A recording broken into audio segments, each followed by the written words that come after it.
ಇವತ್ ನಾನ್ ನಮ್ಮ ಅಮ್ಮಂಗೆ ಸುಮ್ನೆ ನೀವಿಕ್ಕಿರೋ ಚಾಕ್ಲೇಟ್ ನಾನ್ ತಿಂದೆ ಅಂತ ಹೇಳಿದ್ಕೆ ನನ್ಗಿವತ್ತು ಬೆಳಗ್ಗೆನೆ ಯಾವ ತರ ಲತ್ತೆ ಹೊಡೆದಿತ್ತು ಅಂದ್ರೆ ದಿನ ಬೆಳಗ್ಗೆ 6:30 ಎದ್ದಿ ತೋಟಕ್ಕೆ ಹೋಗ್ತಿದ್ ನಾನು ಇವತ್ತು 7:30 ಎದ್ದಿ ನಮ್ಮ ಅಜ್ಜಿ ಹತ್ರ ಹೋಗಿ ತೋಟಕ್ಕೆ ಹೋಗ್ತೀರಿ ಅಂತ ಅಂದಿದ್ಕೆ ಅವ್ರ ರಿಯಾಕ್ಷನ್ ಹೆಂಗಿತ್ತು ಗೊತ್ತಾ? ಇರ್ಬೋದು ಕಾಯಿ ನೋಡ್ಬೇಕಲ್ಲ, ಚಂಪಕ್ಕಿಲ್ಲಿ ಅಡಿಗೆ ಮಾಡ್ತಾ ಇರ್ತಾಳ ಸೇರ್ ಮಾಡ್ಕೊಂಡು ತಗೋಯ್ತು ಎಂಡ ಕೊಡ್ಬೋತಾನೆ. ಅಷ್ಟಲ್ಲೇ ನಮ್ಮನೆ ಕೆಲಸದವ್ರು ಕೂಡ ಬಂದ್ಬಿಟ್ಟು ಇವತ್ತಿಗೂ ನಾನು ಇರೋದು ಲಾಸ್ಟ್ ಅಲ್ವಾ, ಅದಕ್ಕೆ ಅವ್ರಿಗೆ ಸ್ವಲ್ಪ ಹೊತ್ತು ರೋಸ್ಟ್ ಮಾಡ್ತಾ ಹಂಗ್ ನೋಡ್ತಿದ್ಯಾ.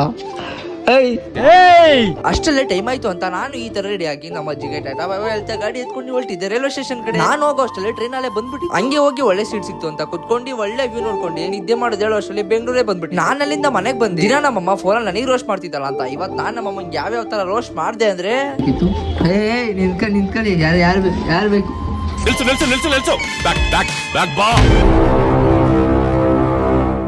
ಅಲ್ಲ ಮನೆಗೆ ಬರೋ ಟೈಮಿಂಗ್ಸ್ ಏನಿಲ್ವಾ?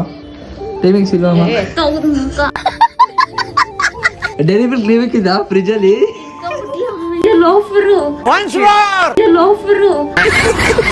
ಇಷ್ಟ ಆಗಿತ್ತು ಗೈಸ್ ಇವತ್ತಿನ ವ್ಲಾಗು. ಈ ವ್ಲಾಗ್ ನಿಮ್ಗೆಲ್ಲ ಇಷ್ಟ ಆಗಿರುತ್ತೆ ಅಂತ ನಾನು ಅನ್ಕೊಂಡಿದ್ದೀನಿ. ಇದೇ ತರ ಎಂಟರ್ಟೈನ್ ಮಾಡಕ್ಕೆ ಸಿಗ್ತೀನಿ. Tata, love you and bye bye.